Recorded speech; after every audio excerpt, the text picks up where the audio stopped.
Please remember the world that you are now seeing, for this natural world is in jeopardy, and even if you are willing to help put an end to what you are about to see, you may never be able to see the world in the same way again.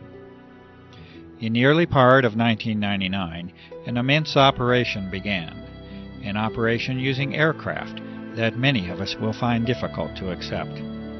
This operation involves a dispersal of massive amounts of fine materials into the atmosphere, and the implications of these actions are grave and far-reaching, and they strain the limits of understanding. There will be counterclaims to the evidence that is presented within this film, and you will be told that all is normal and as it should be. You will be told that there is nothing to be concerned about, and that all is as it has always been. Your eyewitness accounts will be dismissed as unreliable. This dismissal by claimed authorities and officials will be in direct contradiction to fundamental physical principles and your own common sense, but you will encounter it nonetheless. This dismissal now spans a time period of more than 5 years, and it accompanies a grassroots awareness that has been reached by millions of concerned and engaged citizens.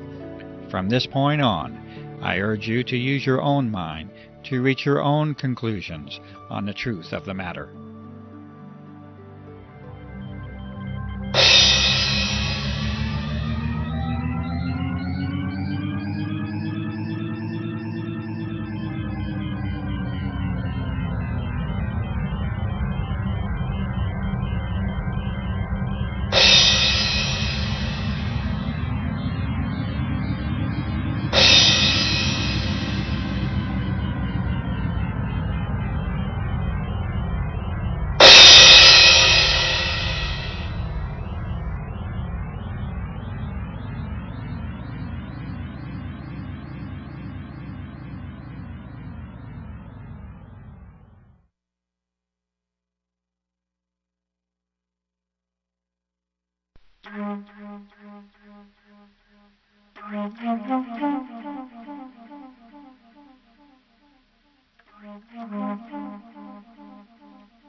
What you are seeing now is quite normal.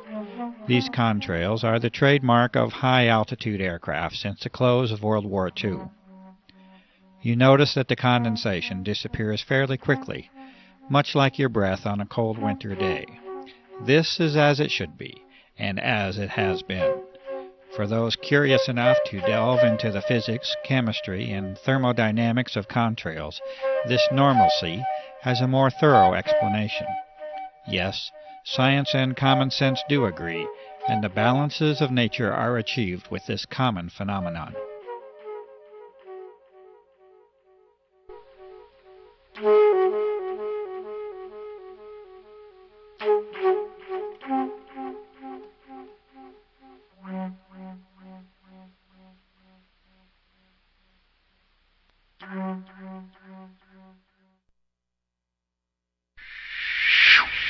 And now we must take a different turn, a turn to explore an unusual world that now surrounds us, and yet a world that many of us remain unaware of. The atmosphere of this planet has been changed, and you are now being introduced to one of the main causes of that change. The aircraft at the upper portion of the screen is leaving a normal contrail, and it vanishes as any trail of water vapor is expected to. But beneath it you see an aircraft emission that is stationary, thick, continuous, and persistent, and it must eventually be concluded that it is not primarily water vapor. The environmental conditions for each trail are not exceptionally different from one another, and yet the result and impact from each trail is entirely different. The only logical way this can occur is if the trails themselves are very different from one another, and indeed they are. The majority of the footage that you are now seeing has been filmed in the high desert regions of New Mexico. This is an arid environment with very low humidity levels. It is, in fact, a classic region for conventional contrail formation. Contrails themselves can and do form easily in a low humidity environment. In the past, the passing of a short-lived contrail in the high, clear desert sky was an innocuous and frequent occurrence. Cold and dry conditions, exactly those conditions that are normally found in the upper atmosphere, are extremely favorable to contrail formation. The humidity levels of the upper atmosphere are actually relatively low, and is one of the very reasons that most clouds occur in the middle of the troposphere, being the lower portion of our atmosphere up to an altitude of approximately 7 miles or so. As this examination of our atmosphere continues, we will be now required to consider 4 types of events or phenomena. In addition to the customary existence of clouds and contrails, we must now consider a new entry, that of the aerosol. An aerosol is a solid particle in suspension, either in a liquid or a gas, and in this case we are considering the atmosphere as the gas to study. The aerosols will manifest in 2 primary forms, as an aerosol emission from aircraft and as an aggregate or collection of aerosols in the atmosphere. A suitable term for this collection of aerosols is an aerosol bank. It is known now that the persistent trails that form the subject of this film are primarily solid in nature and origin, and that they are not predominantly water vapor. A brief explanation of cloud formation will help us to understand why this is so. Clouds, that is, normal clouds, require 2 fundamental elements to form, particles and moisture. Clouds are not suited to form in especially clean air. They require particulate matter, called condensation nuclei, that act as a base for water vapor to adhere to. The size of these nuclei, for the process to be effective, must be extremely small. The size of these nuclei are on the order of sub-micron. For comparison, a human hair is 60 to 100 microns thick, and an asbestos fiber is a couple of microns in thickness. The other essential component for normal clouds to form is a minimum level of humidity. From numerous sources, this minimum is on the order of 70% relative humidity. Notice that the requirements for cloud formation and contrail formation are already entirely different from one another. This is because they are entirely different phenomena based upon entirely different physical principles. Contrails can and should form readily in clean, cold, and dry air. Normal clouds, on the other hand, require higher moisture levels and a particulate or aerosol base from which to develop. The radical transformation of our sky as a direct result of aircraft activity now forces us to address an entirely new set of conditions. Aircraft are now repeatedly dispersing materials into the upper atmosphere at flight altitude, roughly from 35,000 to 40,000 feet.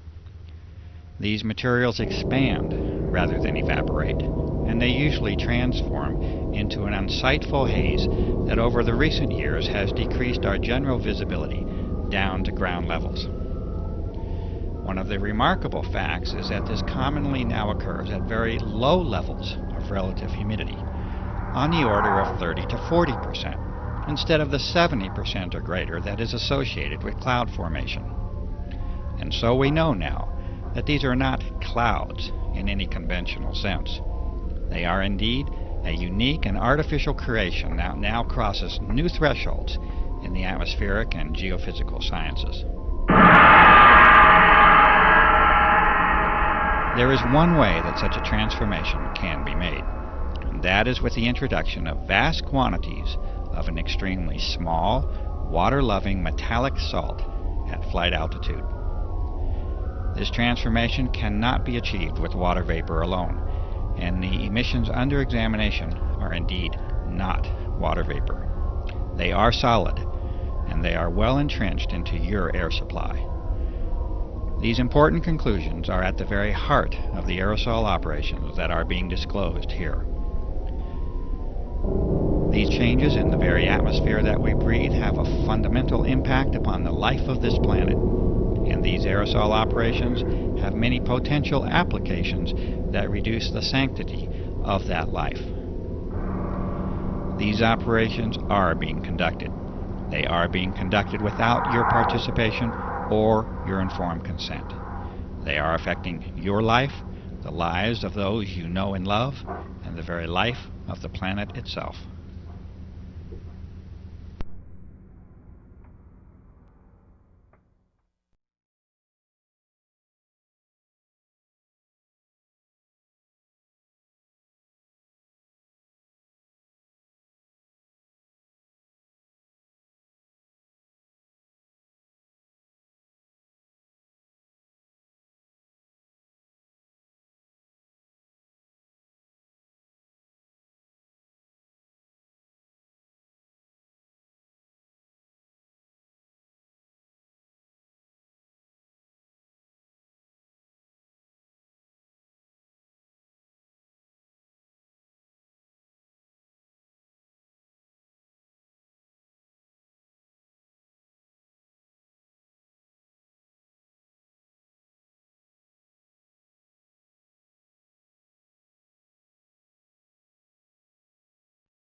Try to remember the color blue, for once it was yours to see. The blue sky is your birthright and a source for joy, and it remains at the very core of our existence. There are factual reasons for the blue color of the sky, which can certainly be traced to the cleanliness and clarity of the air that you breathe. But please do not lose the wonder of the sky itself, the magic and emotions that you have once shared with the earth in all of its glory. These are more than facts, reasons, and observations. They are the experiences and memories of life itself.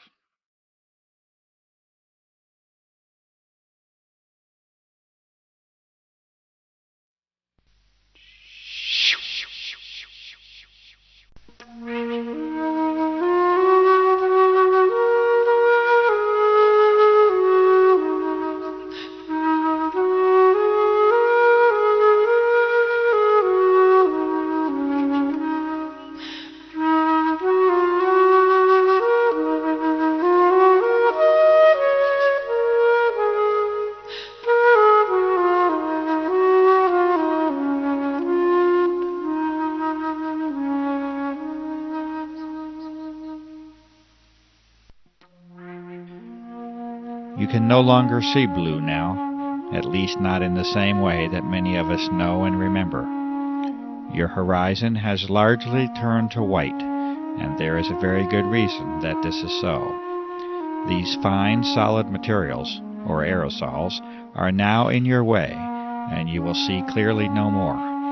The source and origin of these aerosols is now abundantly clear, and the aircraft operations have now made their mark upon this planet. It is a mark that you must now live with, and that you must now breathe, and that you must bear the consequences of.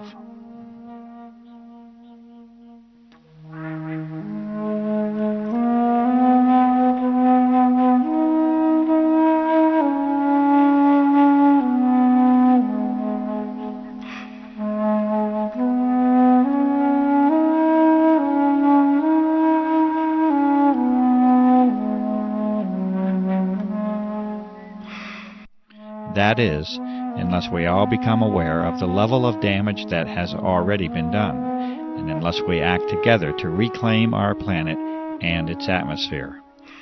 These images were taken in what was once one of the cleanest locations on the earth, and that is the high desert of the Southwest.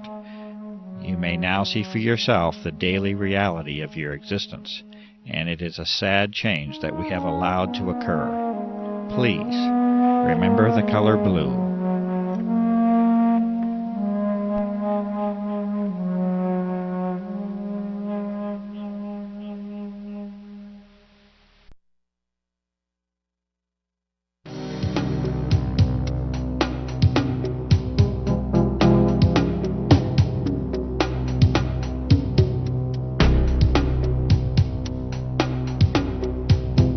In the early part of 1999, A website under the name of www.carnicum.com was created to call attention to the unusual events and effects surrounding aircraft activity over the southwestern desert skies of the United States.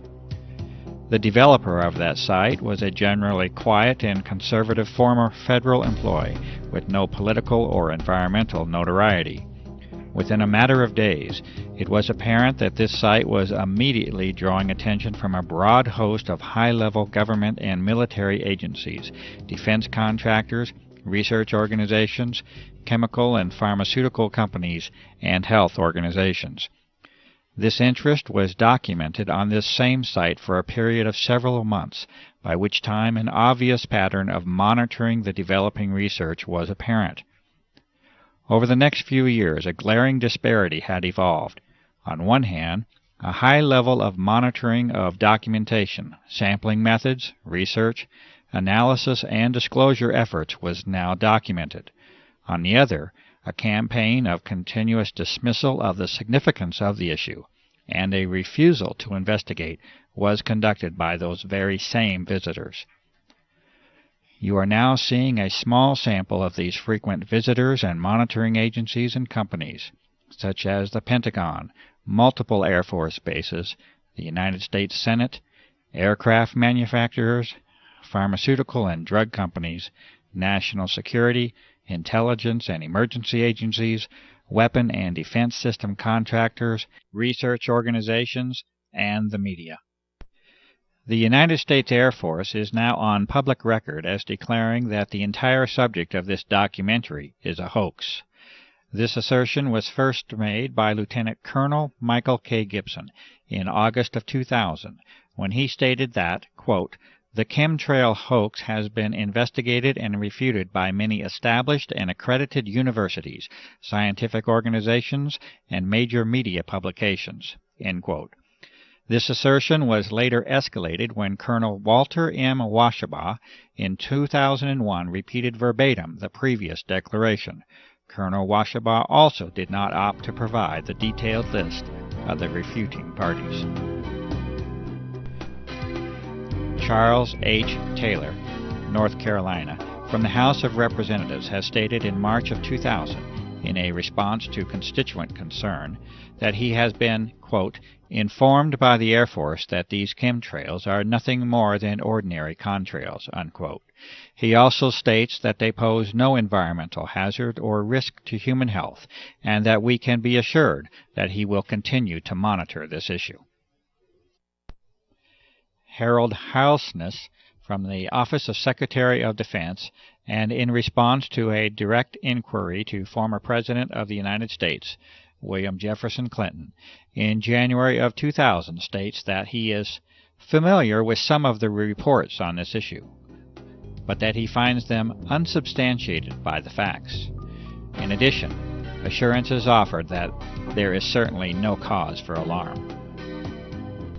In the first of many responses from the United States Environmental Protection Agency, under the directive of Carol M. Browner, Administrator, it is acknowledged in December of 1999 that citizen concern is focused on whether or not aircraft may be involved in operations that release chemical or biological substances. The EPA responds that they are, quote, "unaware," unquote, of any such applications by such aircraft. In January of 2000, a certified letter including a physical sample of highly unusual airborne fibrous material is sent to Carol M. Browner with a request for identification of the material on behalf of the public environmental and health interest. The EPA responds again in February of 2000 in two separate letters with the statement that they are, quote, "unaware," unquote, of any programs to disperse materials into the atmosphere using aircraft. The EPA does not acknowledge the receipt of or the existence of physical materials within the correspondence. In October of 2000, a series of more than 1,000 petition letters of concern was sent to Carol Browner as an indication of significant citizen concern on the aerosol issue.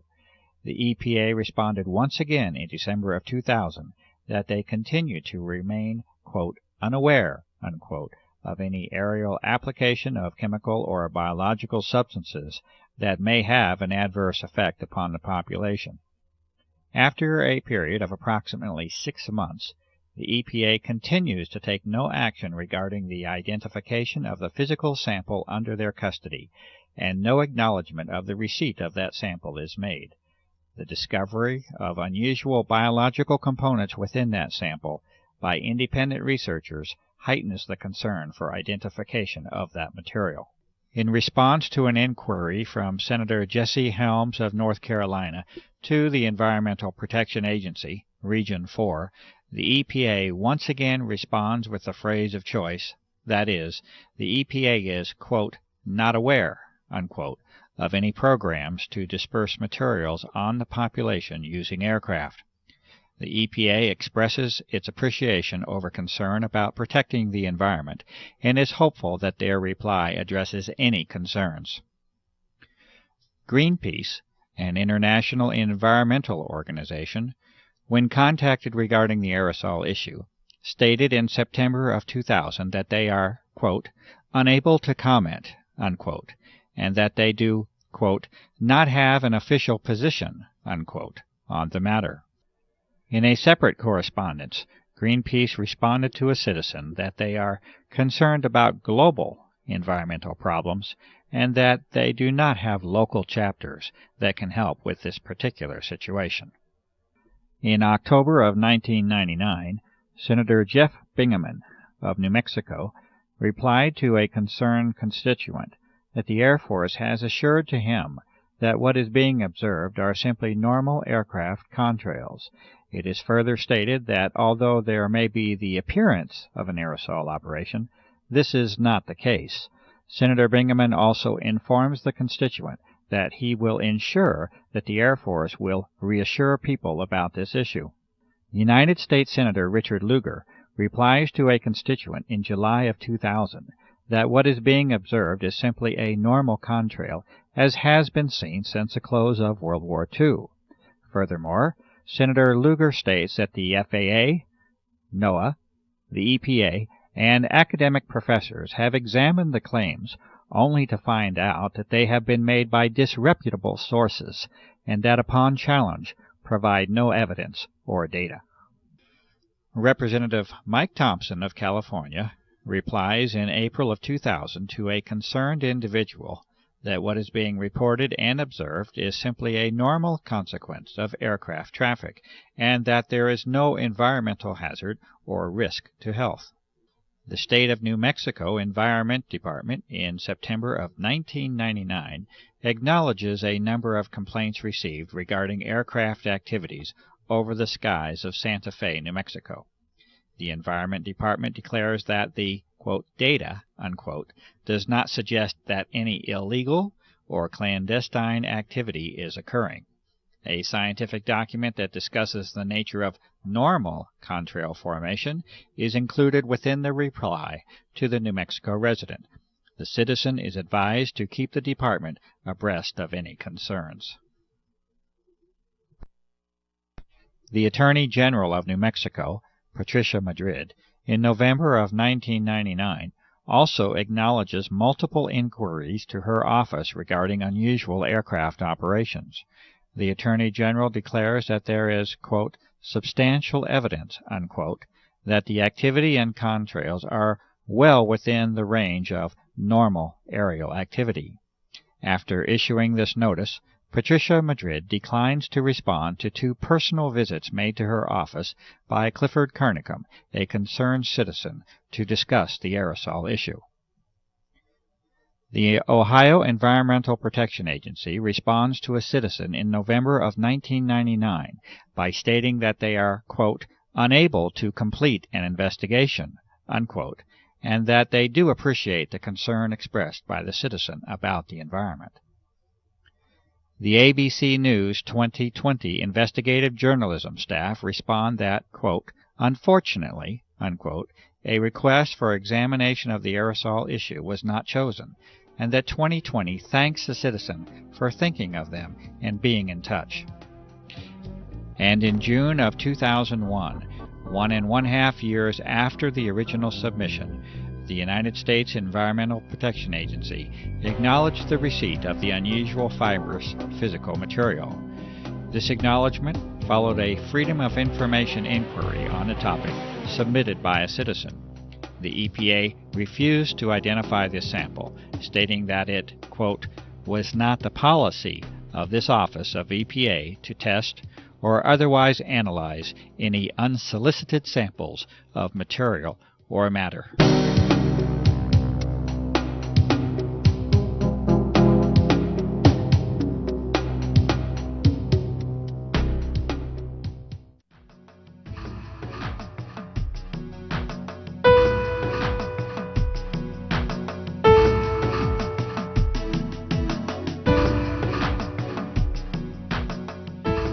Since the beginning of 1999, a series of more than 36 scientific, physical, observational, and analytic methods have been used to examine the dramatic alteration of the atmosphere that has taken place. These tests have been conducted with much labor, time, and expense. They have been conducted with very limited resources and equipment, much of it requiring original construction, development, or modification. What follows is a partial presentation of these sampling methods. The diversity and thoroughness of examination is apparent in the work that has now spanned more than 5 years. The officials and authorities have not attempted to replicate these testing methods, at least not publicly. They have not reacted to the results in any formal fashion, and they have not tangibly responded to the many calls for public inquiry and investigation that have been made. The methods and results of all testing procedures are available on the website www.carnicom.com, and this research represents a substantial body of information that may be helpful in interpreting the designs and motivations behind the aerosol operations. Essentially, the method is one of reverse engineering for a global covert operation, and there is no limit to the work that remains to be done.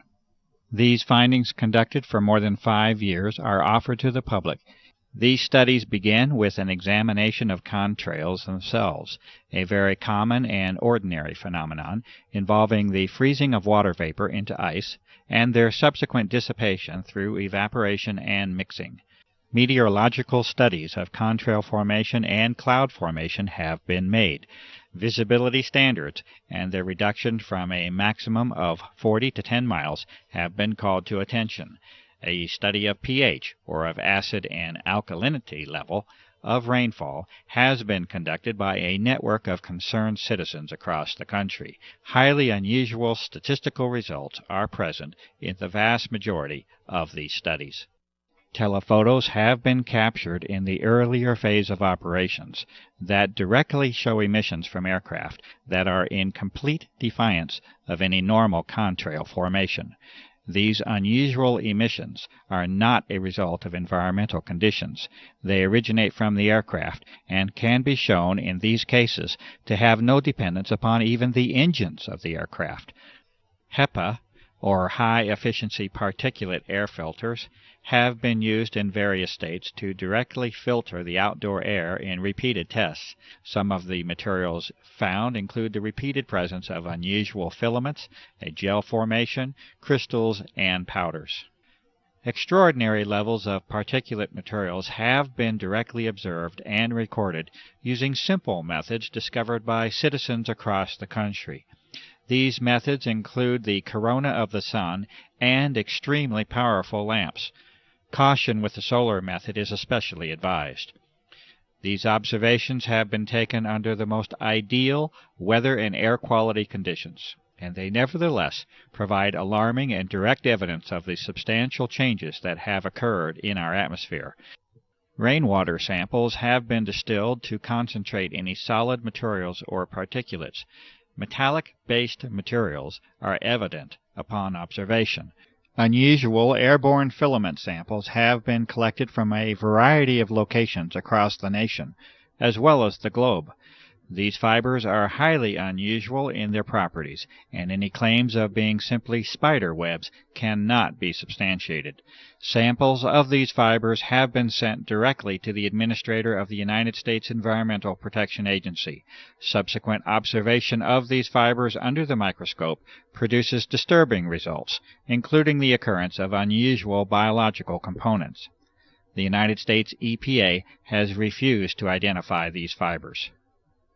Incredibly high mold counts have been found within repeated outdoor samples that have been taken. This result is in spite of the fact that the tests were conducted in an extremely arid environment in the high southwest of the United States. This arid environment has been further aggravated by extended drought conditions over the past several years, also a topic to be discussed further.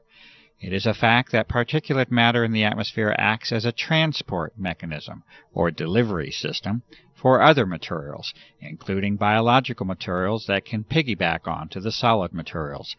This is in addition to the health risk, including respiratory illness and increased mortality that result from higher levels of particulate matter in the air.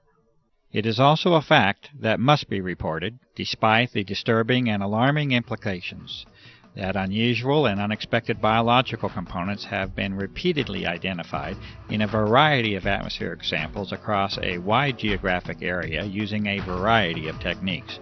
The fibrous material sent to the United States EPA is especially unsettling, as it was later shown to contain biological components under the review of a medical professional.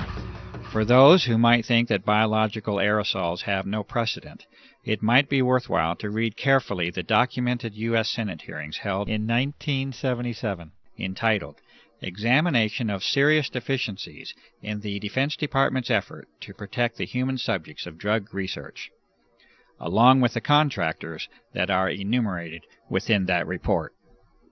A variety of electromagnetic devices have been developed and used. This investigation has resulted from the plausible hypothesis that the atmosphere has now been modified into what is called a plasma state, or an electrified gas.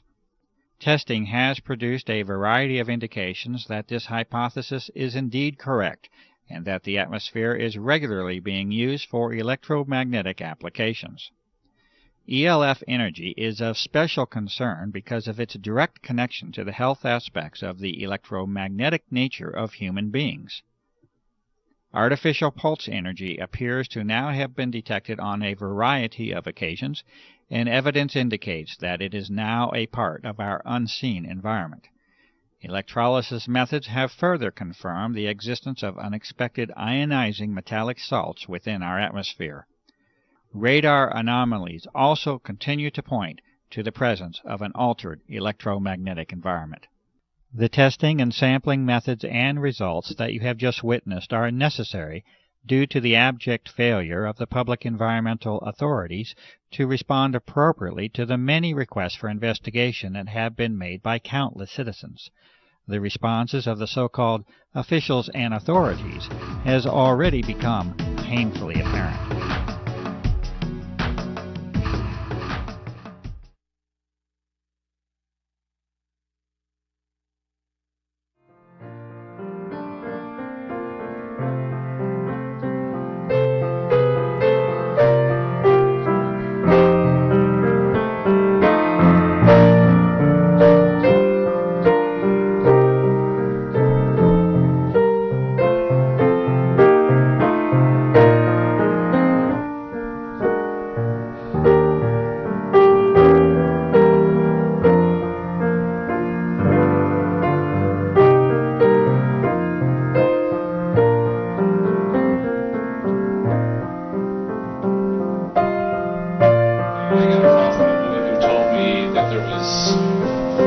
jet spraying stuff in the air. I went outside, I looked out, it was in the morning, and lo and behold, there was, what I thought were contrails, numerous jets spraying, probably 4 or 5 jets.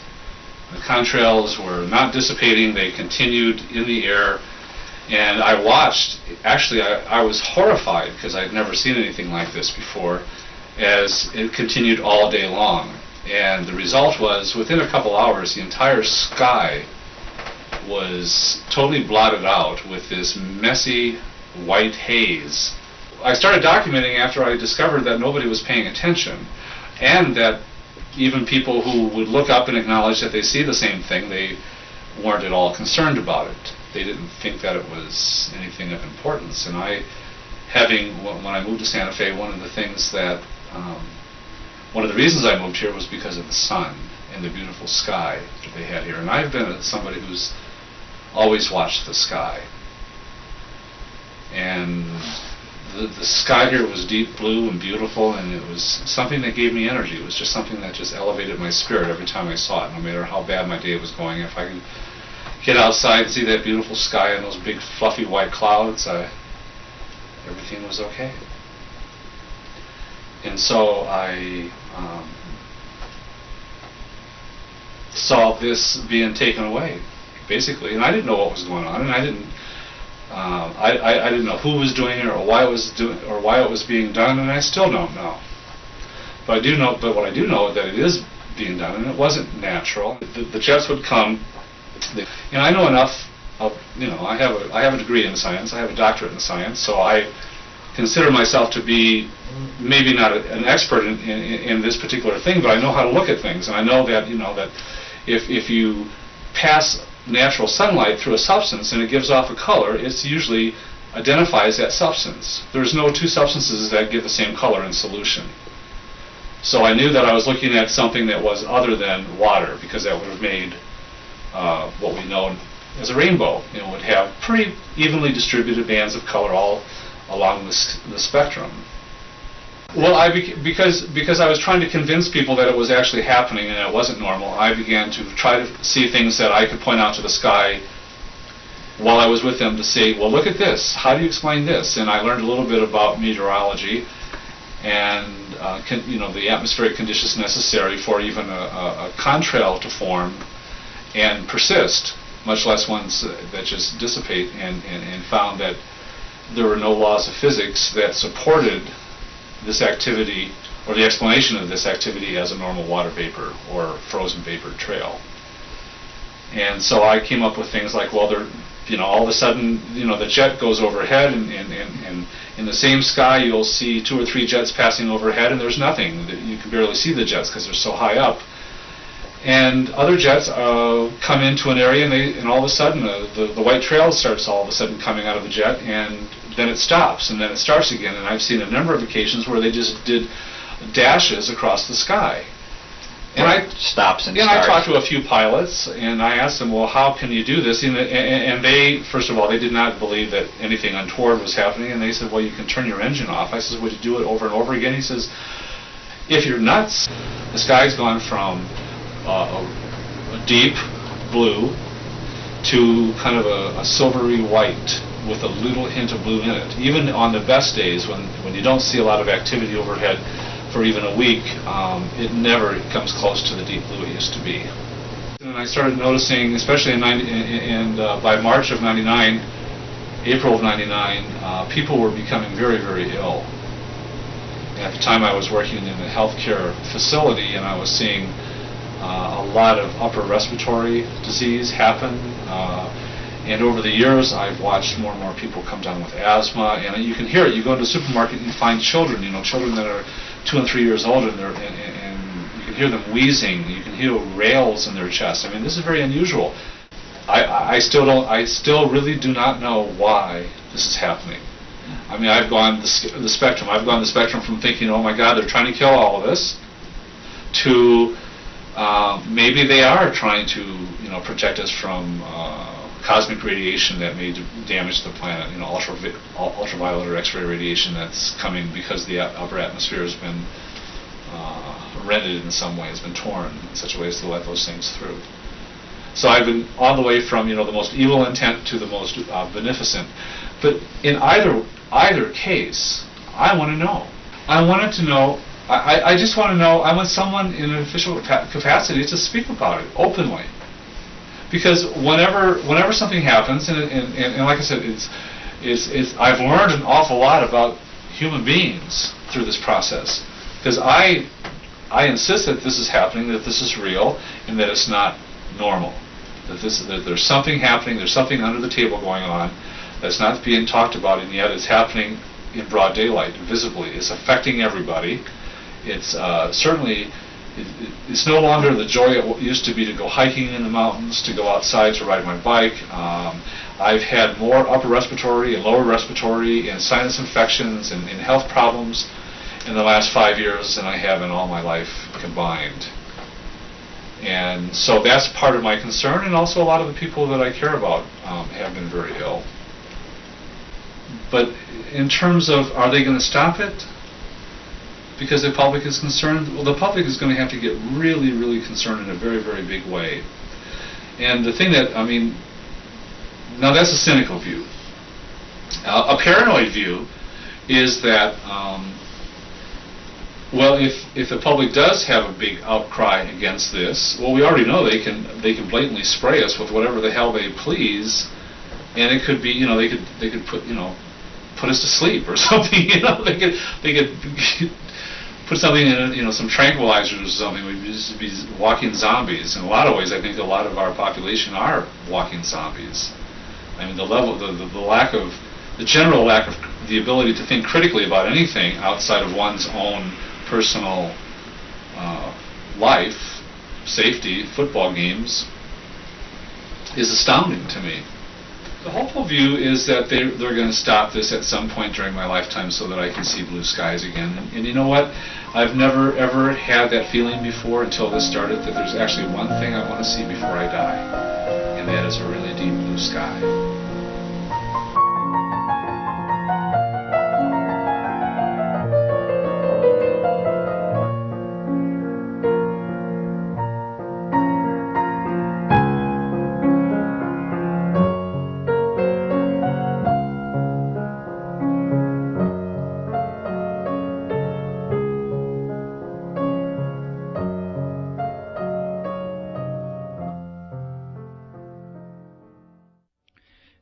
The following is a transcribed interview between Clifford E. Carnicom and Gwen Scott, naturopathic doctor and former CNN broadcaster, recorded in February of 2004. Question: when did you become aware?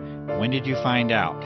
How did you find out about the existence of these operations, and whether they are real or not? Response: well, it's interesting, because I realized that if I had been any place else on the planet, I might not have noticed. And so I am wondering how I ended up in the catbird seat to actually observe this operations. As you know, I live in a very rural area, and when I first moved here, the air was pristine. We had deep, deep blue, azure skies, thousands of stars literally at night. Probably one of the least polluted air supplies in this United States, because New Mexico is a very rural state, very few people, very little industry. It's one of the things that drew me here. So here I was sitting, reading in front of a 5-foot by 5-foot bay window one day, and I see these jets. I assume they're jets. They're high and they're going fast, and they're not leaving the little 2-inch things that I'm used to seeing. They're leaving those huge plumes through the sky that spread out, and by 3 or 4 in the afternoon, it's foggy. It's so thick I can't see the mountain range. I can't see anything. And it's been continuous and ongoing ever since, to the degree now that the skies are so degraded that we never see deep blue skies anymore. Stars at night are hard to find. Everybody is getting accustomed to the pale blue, often white skies that we live with. But I see them going over, and I've taken hundreds of photographs showing this is not your normal contrail that should dissipate. Question: you notice a distinct change then from the 1990 era? Response: distinct is not the word. Dramatic, devastating, you can pick out any adjective you want. It is dramatically changed, the atmosphere. Dramatically. Yes, extremely distinct. Question: you live on Native American Indian land here. What is the sense of and the reaction of the Native American community to what is occurring? Well, it's interesting. I figured if anybody would pick up on it, it would be the Native Americans. And so I immediately went to friends of mine in the community and said, "Have you guys noticed?" And they are like, "Oh yes, we know absolutely what is going on." In fact, all 13 of the Pueblo governors had a meeting in secret to discuss it, what they would do. Would they come out and protest it openly? What would they do? And after this meeting they determined the following things. No, they would not. That it was just another dumb thing the white guy was doing, and at that point I don't think they understood the true significance. But now I think they do. But more importantly, that people wouldn't believe them. Or if they did believe them, would think it was only happening in this very confined space, and it really didn't affect them, and they were concerned for the gaming, that people wouldn't come to the casinos and things because they would think that just this area was experiencing it. So they voted unanimously to not say anything. Question. So even the Native American community did not show the level of independence or the level of assertiveness to make this an issue? Response. It was heartbreaking to me. But they're a little more philosophical, too. One of the medicine people that's a friend said to me, "You know, this has been prophesized. We call it the death winds. We always thought that it would be nuclear fallout.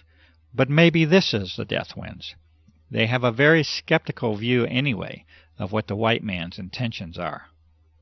Comment. And with good cause. Response.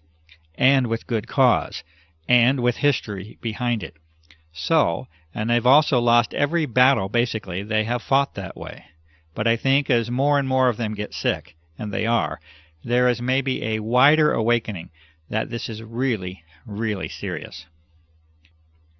Question.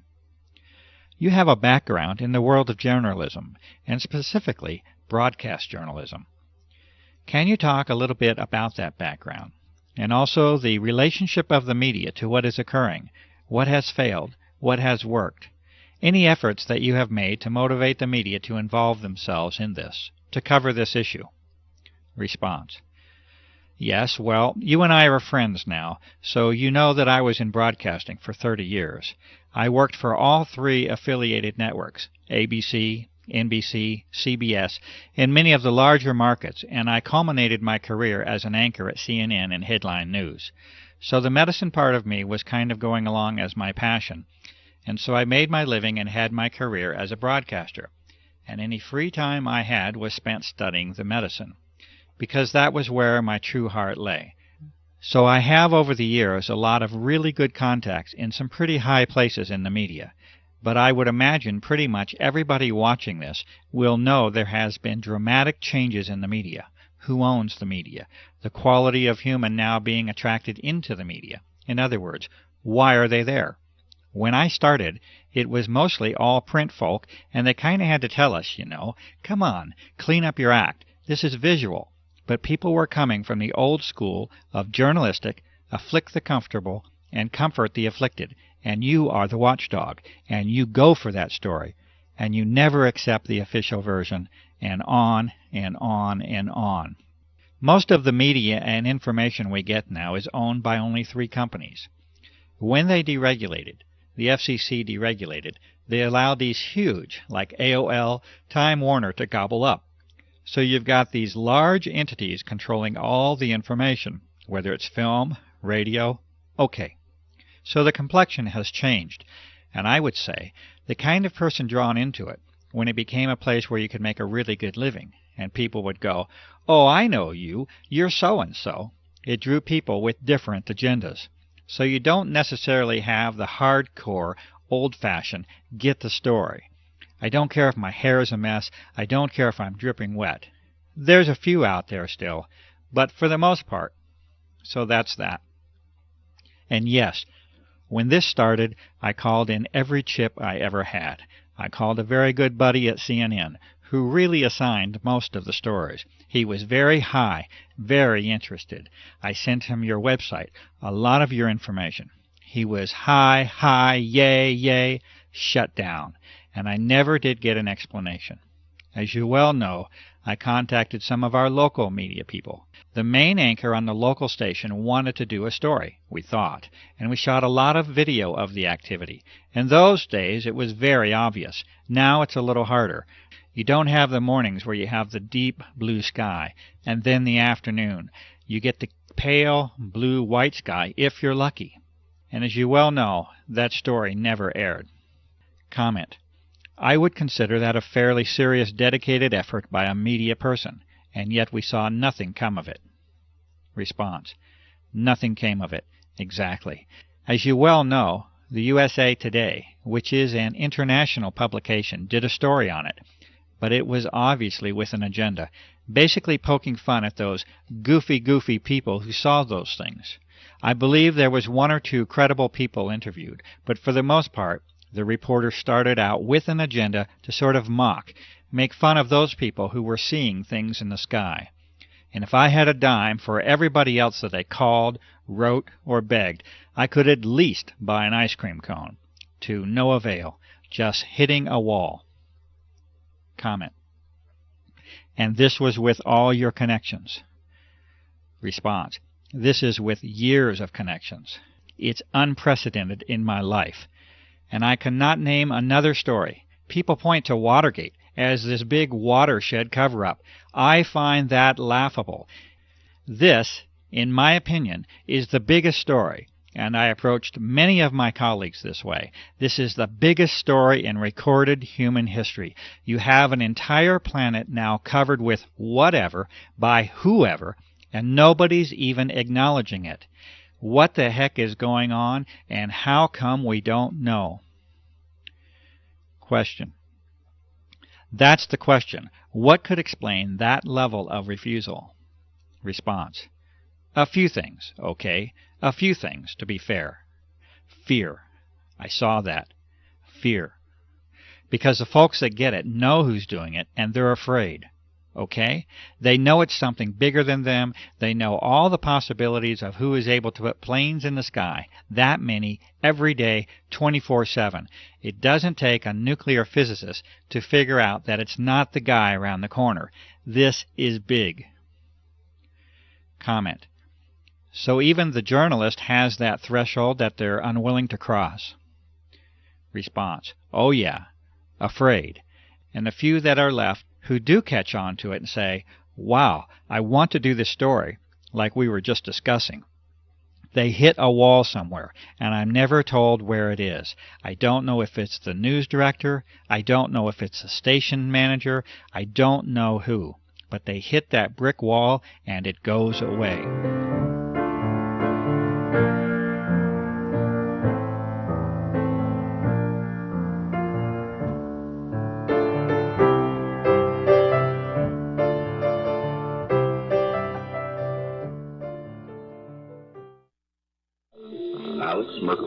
Mysteries of the Mind. It is the world that has been pulled over your eyes. As you know, I've been a pilot for over 40 years.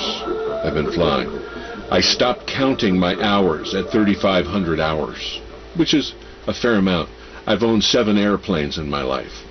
I have ratings all the way up to twin IFR. I am not jet rated, but, you know, everything else but. Today, Clifford, when all of a sudden you see these trails in the sky in the morning when you wake up, and by late morning, early afternoon, the sky is totally overcast. It is not natural. The government and other people say, oh, well, that's a contrail, condensation, contrail that all planes do at a certain altitude. And I said, you don't know what you're talking about.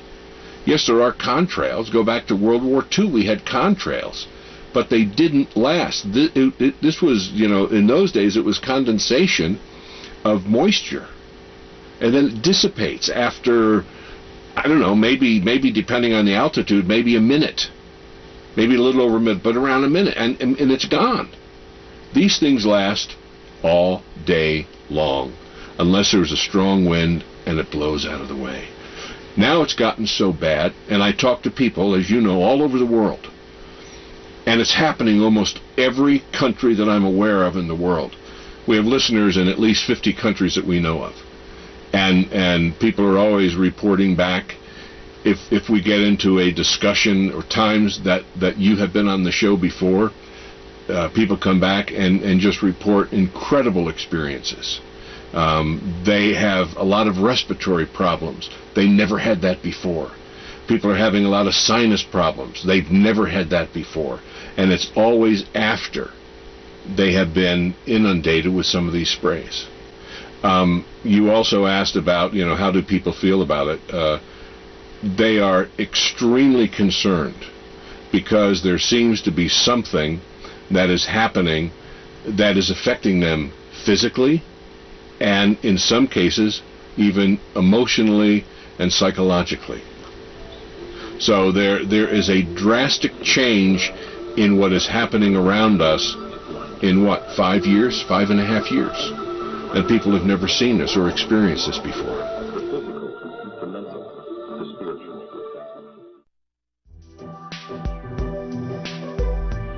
Clifford, it's so good to be on tape in person with you on this subject. I know before we couldn't show my face, we couldn't hear my voice because I was under contractual agreement. I'm no longer under that contractual agreement. So I can be here in person, and that feels good. And I thank you so much for translating my prior discussion with you on the media and all of that. But today what I'd really like to talk about is the medicine end, which is my passion, and my whole reason for being involved in this is to try to help people stay as well as they can stay given the givens.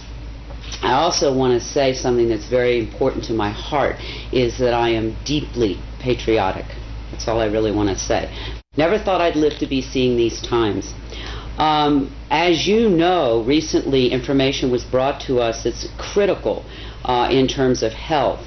So I want to deal with that first, and then we can go back and talk about the other contents of this aerosol spray and the impact of the body, and perhaps some mitigating medicines.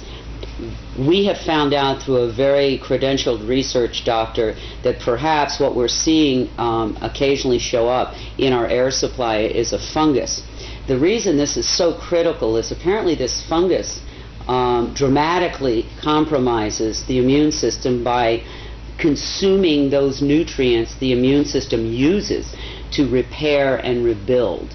And like every system in our body, the immune system has to keep rebuilding itself. It will wear out, it will wear down, and it has to keep regenerating. If it doesn't have those nutritional tools to do that, your immune system becomes dramatically compromised, unable to deal with any kind of invader. That's why I think we're seeing so many more colds and flus than we've seen in the last 5.5, 6 years, than we've seen in a long time. I know in my clients, these things are like epidemic. Sinus infections, colds and flus. That's on the lighter side. On the heavier side, we're seeing a lot more cancers and some very devastating disease, implying an extremely compromised immune system.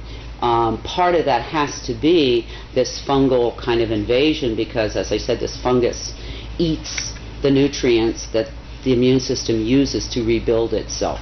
People say, well, what do you do about a fungus? Well, there's some things that we know that are very good natural medicines for fungal invasions like that. Garlic kills fungus pretty much on contact. The Chinese mushrooms, reishi, shiitake, maitake, particularly in extract form, have been had a lot of efficacy. Caprylic acid, which you can find in any health food store. There are a number of things, and finally colloidal silver, we know, is a major antifungal. So when people are looking at their bodies and saying, why am I always feeling kind of run down and tired, it may be we're being told now that this person is looking at the blood of many, many people, and in almost everyone this fungus shows up in their bloodstream. So that's something we can take care of. If it becomes something in the lungs, we can do the tea tree oil inhales. We also know that we're getting a lot of particulate heavy metals, all of which not good for the body. And I'd like to just quick run through them. There are potential damage to the body, but then also some mitigating medicines we can do. We know that there's some aluminum in this, and we also know that aluminum, unfortunately, can cross the blood-brain barrier. And we know through research it's been correlated to diseases like Alzheimer's. If not so extreme, certainly short-term memory loss. So, sad to say, the blood-brain barrier does not recognize aluminum as a toxin and lets it go through into the brain.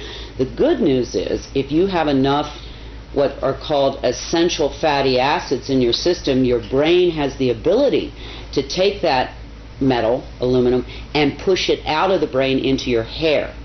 And I think that's why so many people who are getting hair analysis are seeing high concentrates of aluminum in their hair. It's the brain doing its job trying to get this toxin out.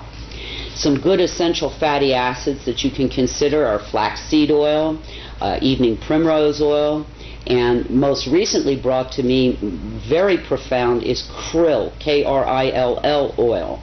It's a fish oil that's fairly pure. These essential fatty acids allow the brain to get rid of that aluminum. We also know that barium is part of the mix, and barium, besides being a carcinogenic, knocks pretty much all the potassium out of your body. And I'm seeing in my clients a lot of muscle weakness, a lot of heart palpitations, all related to either a complete loss of potassium or way too low level of potassium. So we know, since we're bringing barium in and it's knocking the potassium out, we need to supplement more potassium in. And I would say, for anybody who's listening to me, the responsible thing would be to say, to share whatever you decide to do with your health care practitioner, because if you're on certain medications, it can contraindicate. But these are just general guidelines and information for people, not prescription, not diagnostic. Yeah. There is also apparently some titanium in this mix from your research, again another heavy metal, and magnesium. And for a long time I could not understand why that would be a bad thing, because we're always encouraging people, to take some magnesium in. However, my brother, who's a physicist, accidentally gave me an answer that I had been seeking 2 or 3 years, why I was seeing so many blood clots and thick, sticky blood platelets. And it's epidemic now, and constantly running commercials for blood thinners and on and on. Well, he tells me when you combine an aluminum ion with a magnesium ion, it clots the blood. So we have both of those in this mix. My personal choice is ginger root for blood thinning. I take ginger root capsules every day. There's also an herb called ginkgo biloba that also thins the blood.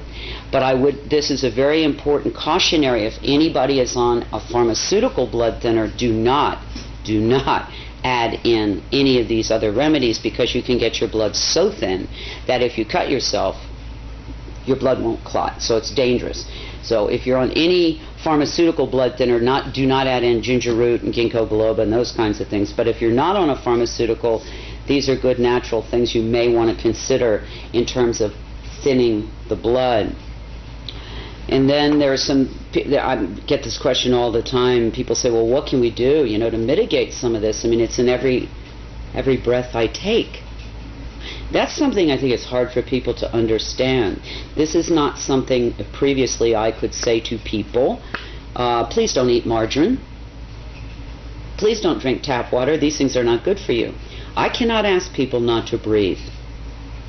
But what I can say, there are things that you can do to mitigate the amounts of it that you're taking in. One thing that you well know I do is when I'm outdoors, I wear a mask. It's not comfortable. It looks silly. I get stares. But I have to tell you, since I've been doing that, I've noticed a big improvement in what kind of symptomology I've had to deal with.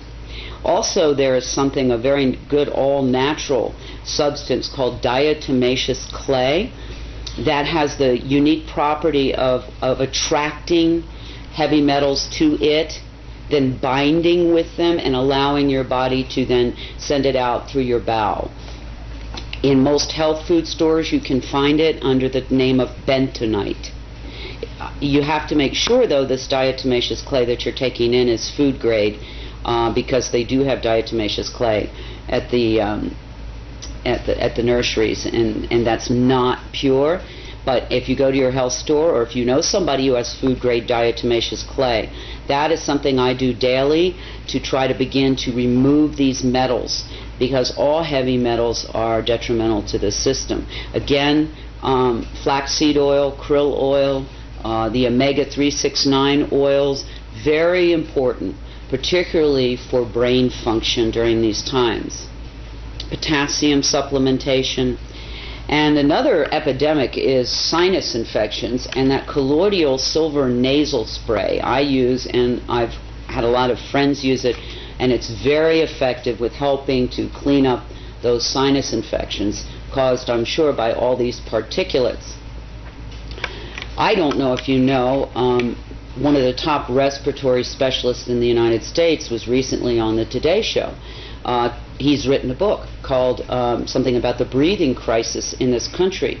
And he told, I think it was Katie Couric, I don't recall, who was interviewing him, maybe Ann Curry, that death or mortality from respiratory disease had gone from number 8 5 years ago to almost number 3. That's huge. That means that the third leading cause of death now in this country is breathing. And one has to wonder what could have happened in 5 years to have created that kind of crisis, is the only word I can think of. So this is something that anybody who breathes, and I'm assuming that's anybody who might be seeing this documentary, needs to be concerned not only for themselves but everyone they love. This isn't like a firing squad where everybody goes down and you get to watch it at one time. This is a cumulative poisoning that will demonstrate in different people in different manners depending on how strong their immune system was to begin with, what their genetics are, and many other factors. So this is something that will demonstrate in a lot of different ways. You're not going to have, as I said, the firing squad effect, but what you will have is over time more and more debilitated people, more and more people who don't feel well, more and more younger people, which I'm seeing quite a bit of now, in their 20s, 30s, and 40s, with problems that we never saw in that age range, or rarely, I should say, saw. When this began 5.5, almost 6 years ago, 24/7, we know that maybe it's been going on however long, but the 24/7 heavy spraying, during that time, at the beginning I saw mostly older, frail people and infants suffering and leaving the planet. But now it's coming down the old chronological scale here. So we're dealing with people, teenagers, 20s, 30s, 40s, 50s, with a lot of debilitating problems. And I know in Albuquerque alone, 5-6 years ago, 6 to 8% of the children were diagnosed as asthmatic. Today, as of now, it's 70%. It's devastating. These are children. I would say to anybody listening, one of the first and most important things that you can do is start to eat your medicine. Get rid of the junk food, get rid of the empty food, get rid of the zapped food, and begin to eat, if you can, organic and free range. If you can, at least good, whole, pure food. Don't zap it in the microwave. That removes all the good digestive enzymes and many of the nutrients. So start with your diet, because your body is under an insult that it's probably never in the history of man, I don't think, seen before. And in order for you to stay healthy and those that you love, you've got to really begin to pay attention to what you're eating, the water that you're drinking. That's the first line of defense. I'd also encourage people to consider a good all-natural vitamin and mineral supplementation program, because, again, our bodies need every bit of help we can give them in these times. You know, it's interesting. One of the most frequently asked questions for those who are conscious and aware of this aerosol operation is, is this intended to harm us? And I can't answer that. I don't know. But what I can say is, do they know that it's harming us? Unequivocally they do at this point in time. And so one who lives in a free and democratic country would want to wonder, why would the people that we trust to care for us, keep us safe, allow this kind of thing to go on? I personally have gone way deep inside and had many sleepless nights, and can't come up with any plausible reason why you could, for any reason, harm so many people in such a dramatic way. And so I would say, if you are like me, you love this country, you're deeply patriotic, that take advantage of that freedom that we are given here in this beautiful land of democracy. Make your voice heard, ask for an explanation, ask for a discussion, so that we can determine if this is something we want in our air supply. We can't just keep ignoring it. It's not going to go away. It's just not going to go away unless people of consciousness and conscience decide to get up off the couch and do something. And they can decide what that something is. Because if they don't, as they watch the people around them and they look at their own health and they see the deterioration, they're going to have to wonder at some point, well, gosh, why didn't I do something when I could?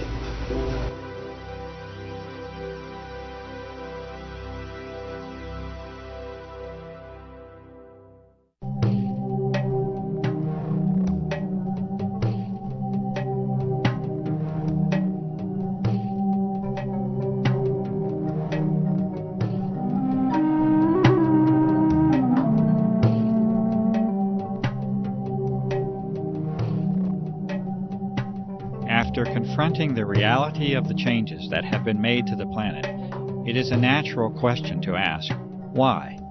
Why would anyone want to? And who would want to alter the very air that we all breathe?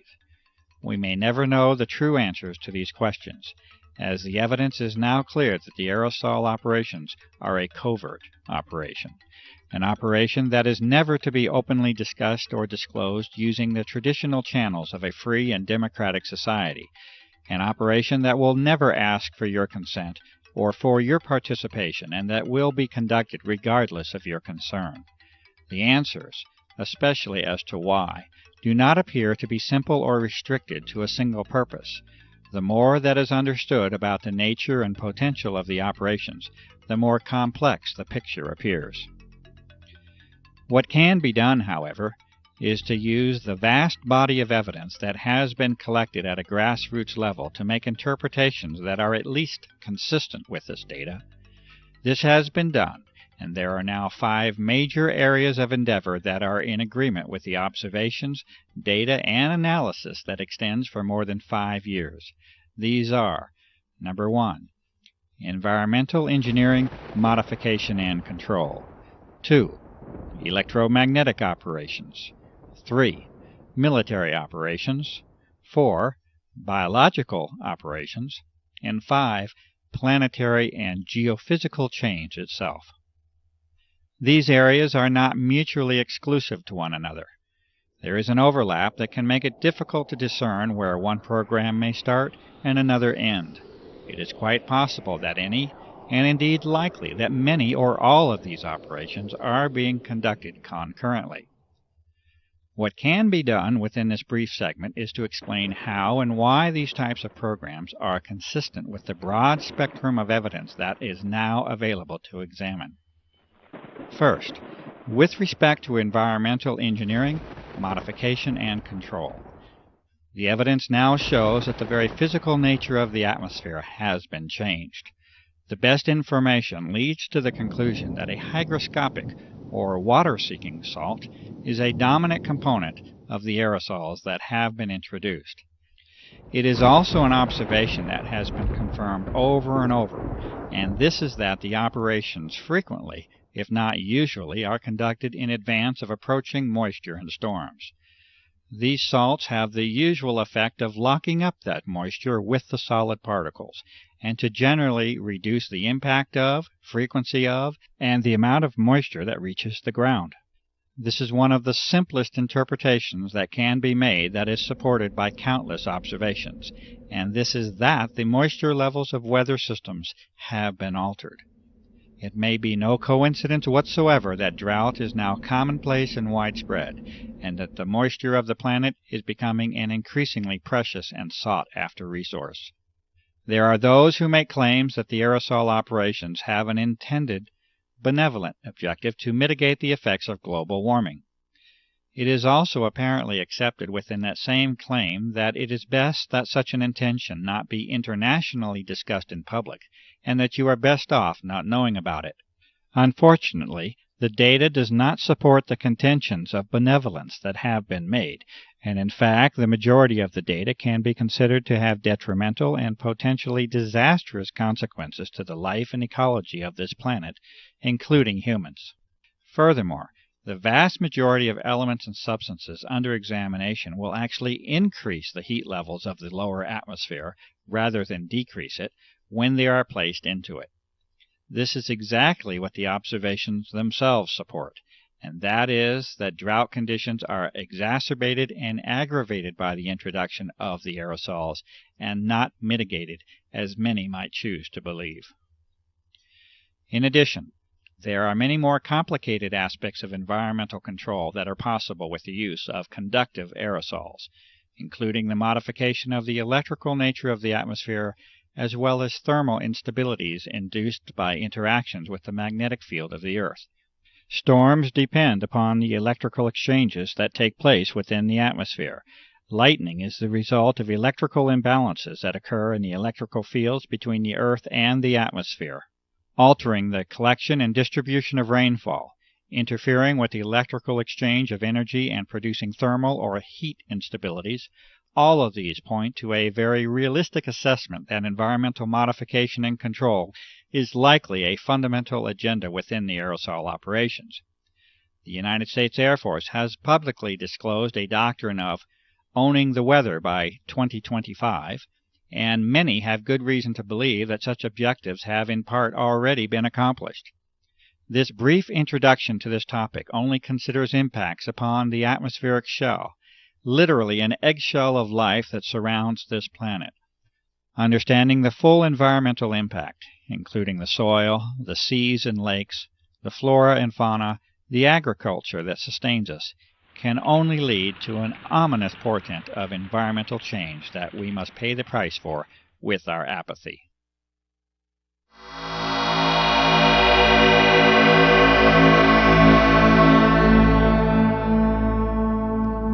Not only are the moisture and heat characteristics of the atmosphere altered with the introduction of aerosols, but the electromagnetic properties have likely been changed as well. An ion is a charged electrical particle, and all of the data supports the claim that massive amounts of easily ionized particles are another important part of the grand geophysical picture. There are some elements that can actually become charged with the energy from ultraviolet light and even visible light in some cases. Barium is one such element that falls into this category. The implications of being able to modify the atmosphere electrically and magnetically are enormous, and a variety of physical methods that are used to transfer, manipulate, control, and propagate energy in that medium must then be considered. As an example of how a small change can produce a major effect, consider the following statement from Lancaster University in the United Kingdom on the topic of the ionosphere. Quote, "Although less than 1% of the upper atmosphere becomes ionized, the charged particles make the gas electrically conducting, which completely changes its characteristics. The ionosphere can carry electrical currents as well as reflect, deflect, and scatter radio waves." Unquote. What we see, therefore, is that a small change in the electrical properties of the atmosphere, be it the upper or now lower atmosphere, completely alters the way in which that shell around the Earth can be used. This concept introduces us to the topic of plasma physics, which may be more in the grasp of common understanding than might first be believed. Most of us are familiar with a neon or fluorescent light tube. This is a perfectly common example of what plasma physics is about. In that tube, there is an ionized gas, and energy can easily be sent through that tube to produce the effect of light in that case. A plasma is an electrically conductive gas. This means that there is a source of ions and electrons within that gas, and that these electrons can be used to carry current. We have seen that it takes very little change to produce a large change in the electrical properties of that gas, and the effectiveness of energy transfer and accumulation is governed primarily by the number of electrons that can be introduced into it. The term that describes this is electron density, and it becomes increasingly important in our understanding of the likely goals of the aerosol operations. Multiple measurements of atmospheric conductivity levels, extremely low frequency and very low frequency radiation, as well as magnetic variation, support the claims made that the basic electrical properties of our atmosphere have been changed. These two physical properties alone that have been mentioned, that of thermodynamic and electrodynamic change, have the prospect of changing our world so much that even the most conservative of environmentally aware individuals should be aware of the prospect for disturbance and damage. Changes in heat and energy are at the foundation of the life of this planet and all those who dwell upon it.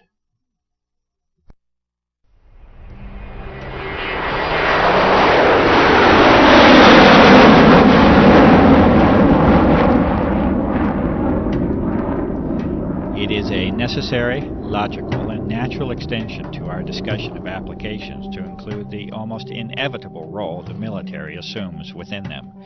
Indeed, the dichotomy of extreme, sustained, and continuous interest and monitoring of the aerosol research by the military and intelligence complex, juxtaposed with the public declaration by the U.S. Air Force that this entire subject is a hoax, is curious enough that many of us may wish to seek the truth of the matter. The most advanced military agencies, intelligence services, and defense contractors clearly have an interest in monitoring and controlling the level of discussion and disclosure on the aerosol issue. The tools of research and analysis must therefore be used at least in part to compensate for the lack of openness that now shrouds this democracy under the guise of national security. A glimpse into the military window has been achieved, and a central theme will eventually emerge, and that is of control. Control in the deepest and far-reaching sense that you may imagine. For when the atmosphere of the planet is controlled, life itself, in the end, is controlled. With a basic knowledge of plasma physics, that is, the physics of an energized gas or atmosphere, it is impossible to proceed further without at least a brief introduction to the HAARP facility and technology. HAARP, or High Active Auroral Research Program, is operated by the U.S. Air Force and is claimed to be simply a research facility.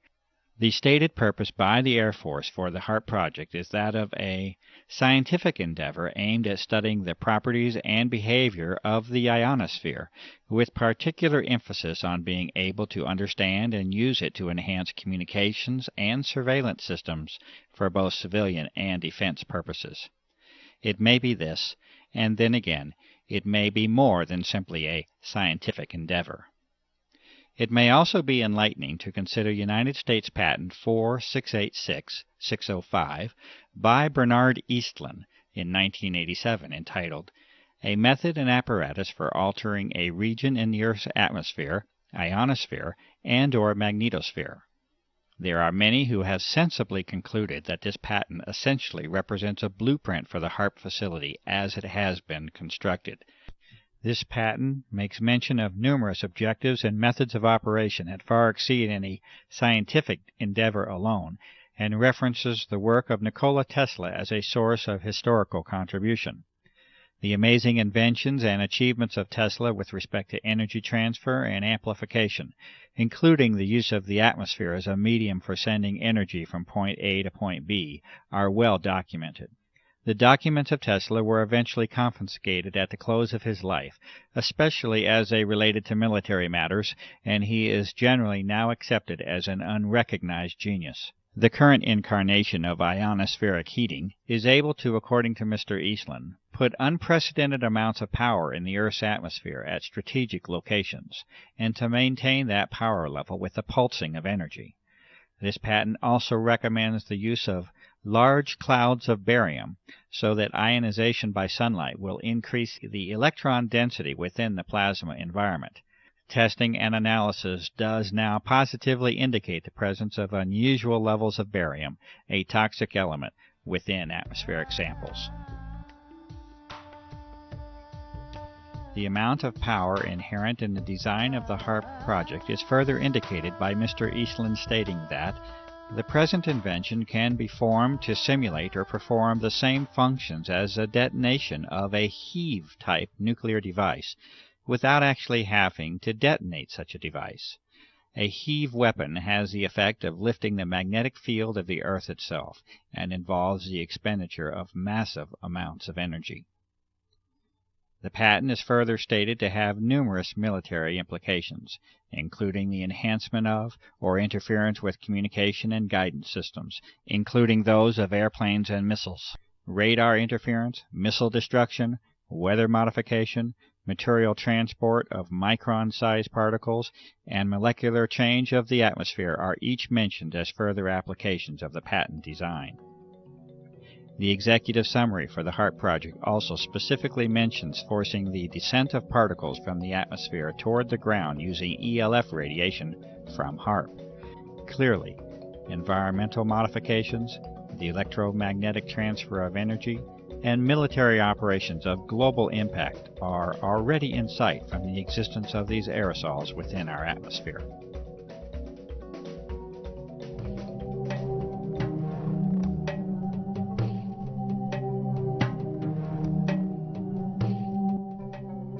In 1977, the United States Senate held hearings on the subject of biological testing by the Department of Defense on human subjects without their informed consent. In the opening statement, Senator Kennedy identifies the key issue of the hearings, the known use of Americans as unwitting human subjects for open-air germ warfare testing conducted in the public domain by officials of our own government. Furthermore, he poses the critical question, should a democratic people cede to its government the full responsibility of determining when secret tests on unwitting subjects are necessary to protect the nation's security? It appears that this key issue was never truly addressed, and that, almost 30 years later, this responsibility is no longer a question that is even being posed to the public. It is a fact, however unpleasant and distressing the consideration may be, that biological components have been repeatedly identified in a series of tests of atmospheric samples over a period of several years.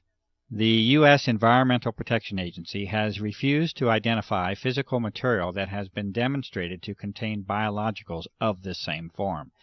These components appear to involve the use of desiccation, freeze-drying, and aerosol distribution methods, exactly the same methods itemized within the private contractor listings of the Senate hearings. Evidence further indicates that extremely advanced biotechnical methods are likely to be a part of the development and delivery process. To date, no professional or public medical professionals have attempted to duplicate the test methods and results, and the evidence continues to be provided only through independent citizen activism. Acknowledgement and response to this evidence by all public officials remains lacking.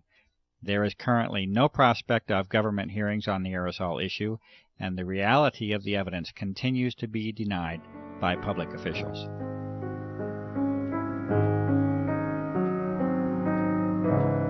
And lastly, although more conceptual in nature than our earlier discussion on environmental modification, electromagnetic, military, and biological aspects of the aerosol issue, it is not unreasonable to consider interactions with the Earth as a whole.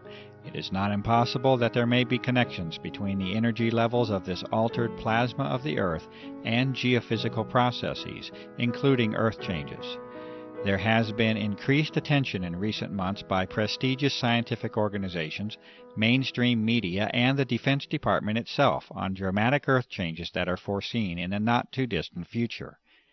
These discussions center on major climatic change and geophysical field changes, such as the magnetic field. Under disclosure is the likelihood that these changes occur much more rapidly than was previously supposed.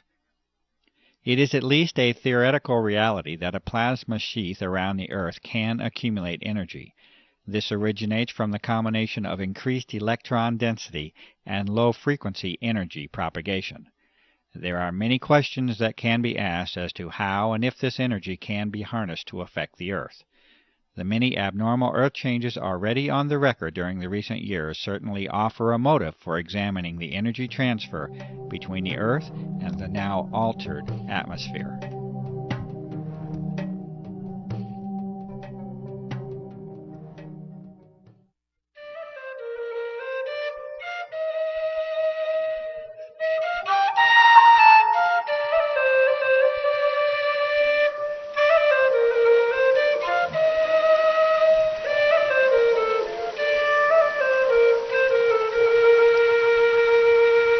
You have seen traces of a world still in a state of beauty, and you have seen the signs of a terrible change.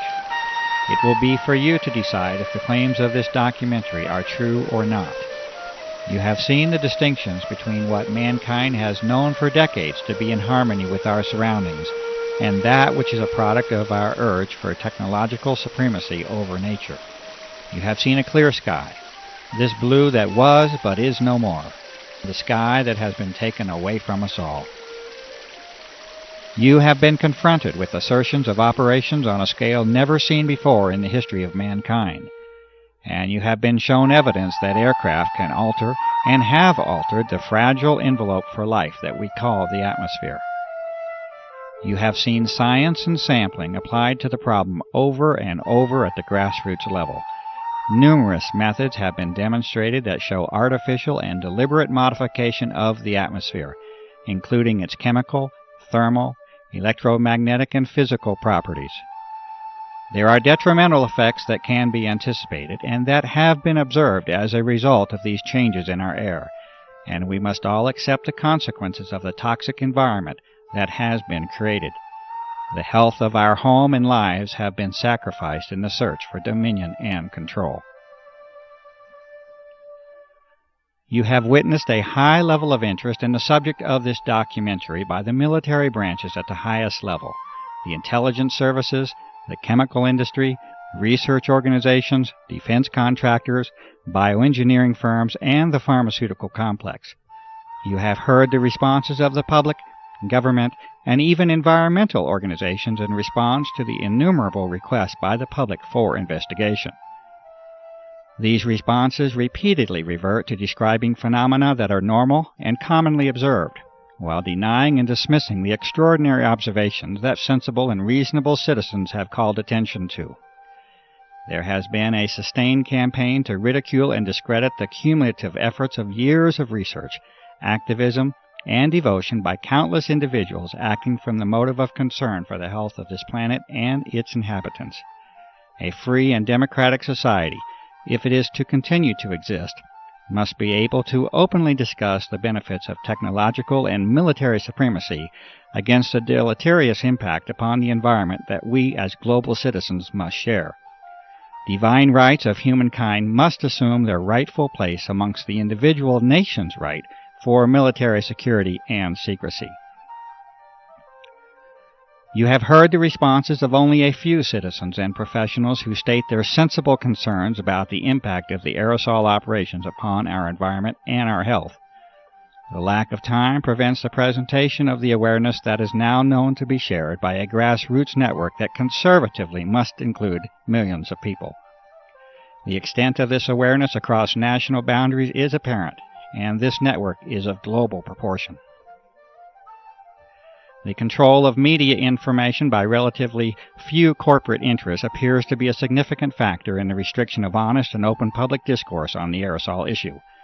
The attempts at ridicule of this issue by the U.S. military establishment should also be evaluated as to intent and motive. You have been provided with an analysis of the potential agendas of the aerosol operations, the conduct of environmental, military, electromagnetic, biological, and geophysical operations are each consistent with the vast body of information and evidence that has been accumulated over a period of more than 5 years. This result has been reached with the painstaking efforts of numerous citizens, researchers, and activists across the country and around the globe. Many of the operations under consideration would appear to regard the welfare of human beings, the life of this planet, and our environment as a low priority. Many people, having become convinced of the reality of these operations, will naturally ask the question, what can I do to help? It is also known from experience in history that many of these same individuals feel helpless and powerless after they confront the immensity and complexity of the operations.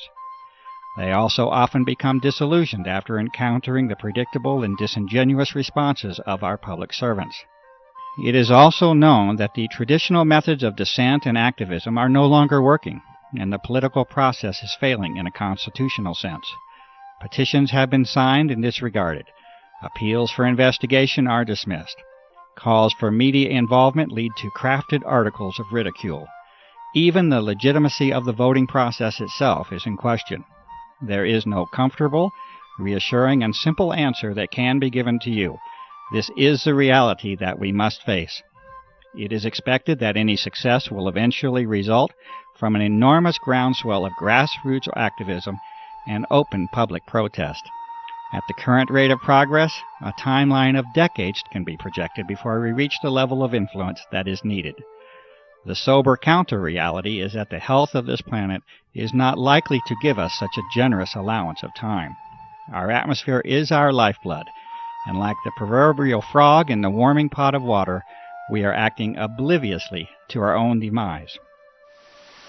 You will have to use your talents and resources, your gift of life, to help this planet. The role of this researcher has been to give you the best information of what is believed to be the true nature of the aerosol operations. You will have to determine your role and exercise that role while you still have the opportunity to do so. If you are a professional, you must inquire into the ethics of your profession and answer the questions of public service that accompany it. If you are a citizen, you must participate. If you remain silent in the hope of preserving your freedom and security, you are almost certain to lose both.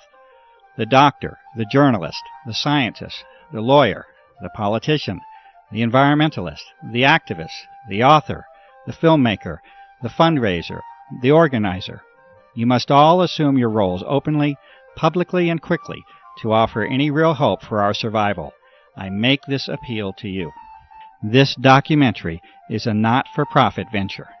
It has been made with an appeal to you personally in mind.